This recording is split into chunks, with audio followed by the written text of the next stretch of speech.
So the Cavs aren't playing for anything. They rested Donovan Mitchell, Darius Garland, and Evan Mobley yesterday. They benched Jared Allen at halftime. Ty Jerome and DeAndre Hunter didn't finish the game.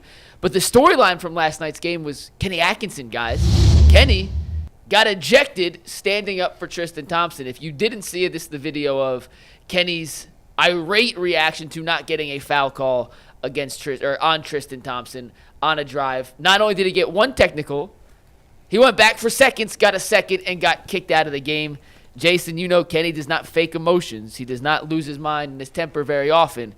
But last night got him set off, and I will just start this off by saying I absolutely love this from Kenny, standing up for a guy like Tristan Thompson, who is by no means the star of the team.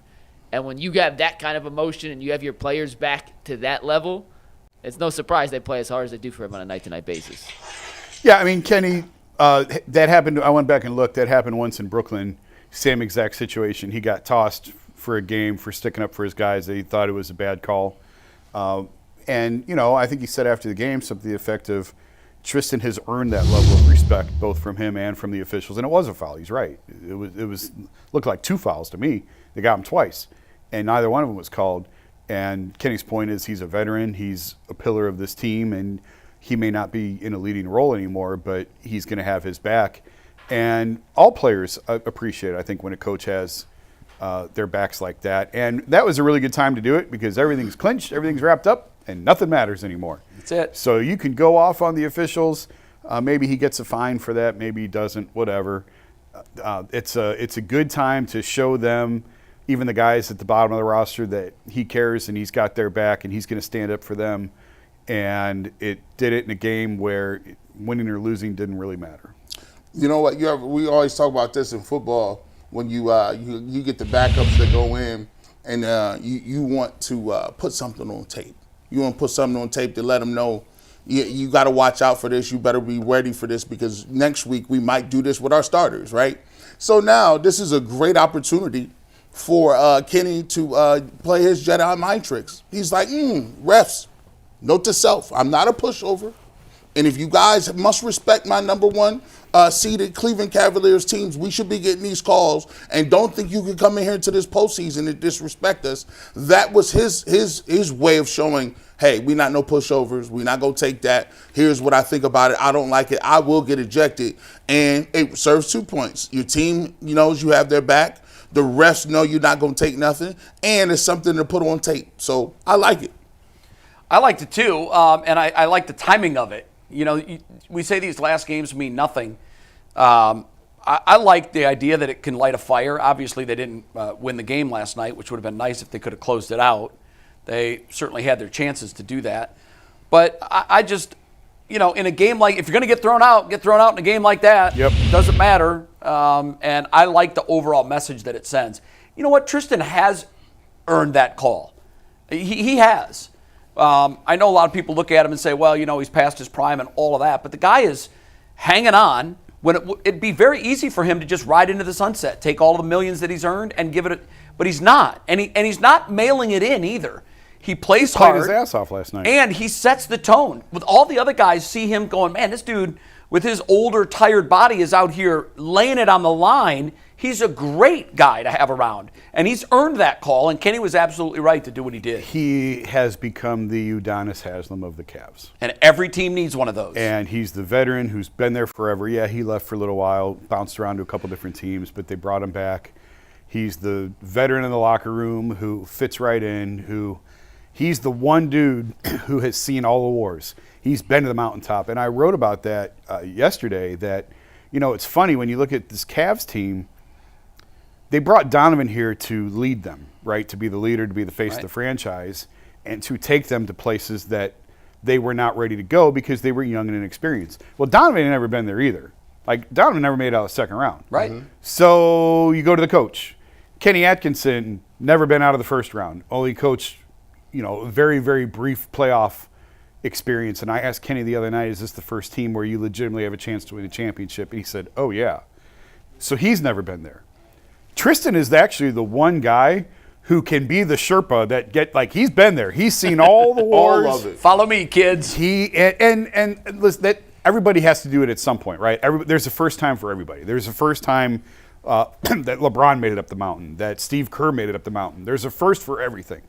But guys like Tristan, who have seen it all, who have experienced it all, who have been down 3-1 in a series and came back, who have won a championship, really hold value to organizations like this. The Cavs are really, really good, really talented. They're one of the best young teams in the league, but they don't have a ton of guys who can show them how to get there, and that includes their best player, and that includes the head coach in terms of guys who know how to do it, who have been there before.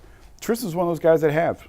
And I think I just want them to be able to flip that switch. And, you know, LeBron talks about how, you know, when he went into the playoffs, like, you know, how he won 0 dark 30. I ain't no tweeting, no nothing. You're not going. Yeah. He's on all the time. Hey, but guess what? I like that you lied. You tried. Yeah, you tried. Listen, at least you lied. At least you got the rhetoric. I need the Cavs to lock on in, and Tristan Thompson could be like, guys, this is playoff mode, bro. Jared Allen. Hey, listen, you're not gonna get a lot of touches, but I need the Jared Allen that's dunking on everybody. I don't want finger rolls and layups. And guys got to get to the point where they understand who the enforcer is, and we need enforcer-type rules and regulations. So Tristan Thompson's voice is automatically elevated during the playoffs because he's the dude that keeps the temperature and letting guys know what they need from game to game, especially because, listen, there's going to be a game. There's going to be a game that we talk about, and we're going to come in here and lose it because the Cavs look terrible, and they might get beat by 30. Oh, for sure. Yeah. Happens all the time in the playoffs. They might get beat by 30, and we're going to be in here going off. Orlando smoked them last year in Orlando. You might lose. And we were like, whoa. You might lose. You could lose double digits. You might get beat by 20 points every time you in Boston. But it matters what do you do when you come back. And Tristan Thompson, if you win 4 1-point games in Cleveland, none of that matters. None of it matters. So he can tell them that he's been there, and he's been there on a lot of those wars where the Cavs, all of the wars, like all of the Cavs' greatest hits from 14 or whenever, he's been there. This is how good the Cavs are. They played nobody. Yeah.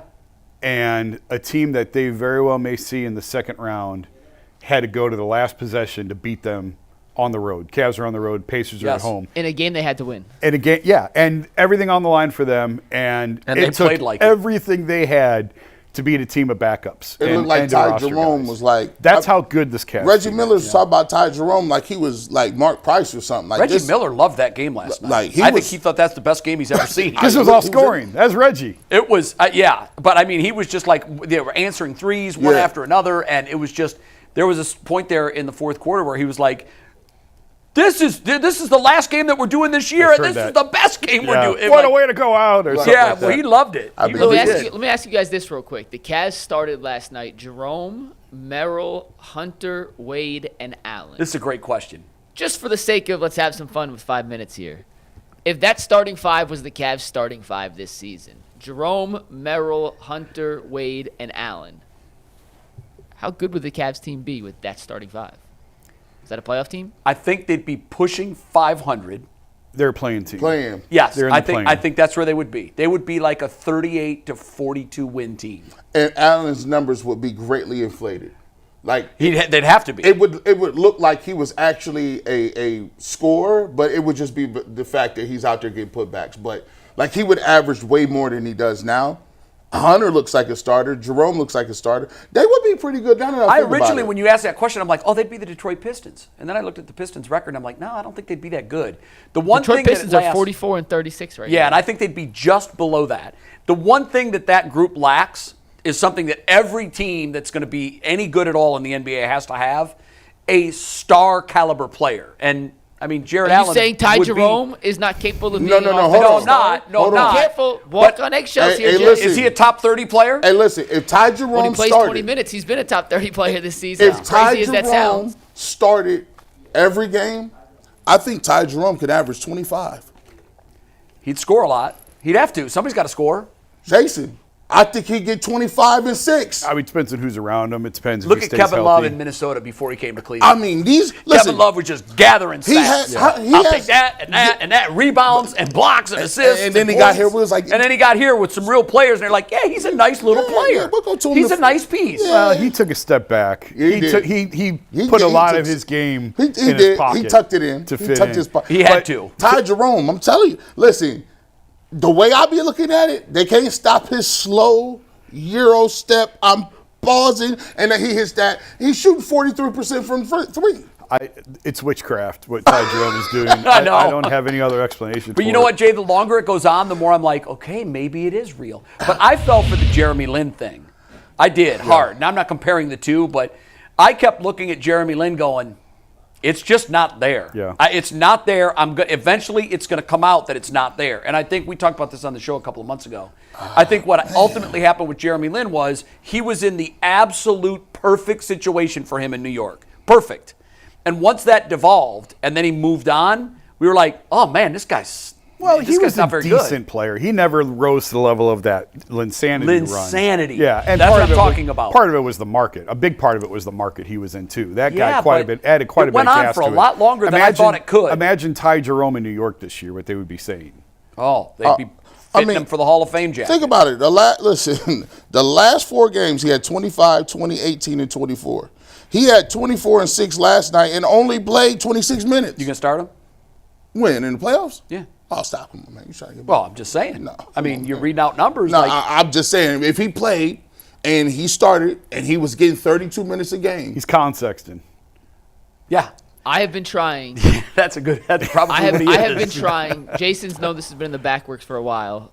I'm hoping it happens next week because the Cavs finally practice at home. But I have a story set up with Ty Jerome to do a little deep dive into how, frankly, Ty gets off some of these shots and how he's taught other guys on the Cavs that deceleration step that G alluded to earlier that now Evan Mobley uses to the maximum capacity, and other guys on the team have kind of developed, and it's just been a scheduling conflict trying to figure out. They've practiced 3 days in 46. Practices in 46 He is days the godfather home, so of the slow Euro it's step. in the works, G. It's in the works trying to telling figure you. out the origin of that slow step that has kind of taken over the NBA. He's a nice weapon to have in the playoffs. Oh, he is a really nice weapon to have. And who knows? He might be the X factor. I don't know. We'll find out. He could win you a playoff game or two. I'm serious. I think he can too. Absolutely. I don't know if he can win you a series. It's exactly what I said a couple weeks ago. He could be the difference in a game. Yeah. He's not the difference in a series. Yeah, I would agree. Is he the best role player they ever had? He's better than Delly? Oh, yeah. Oh, yeah. What he can do This year? Yeah. What he's doing this year? makes Yes. Delly look like a Yeah.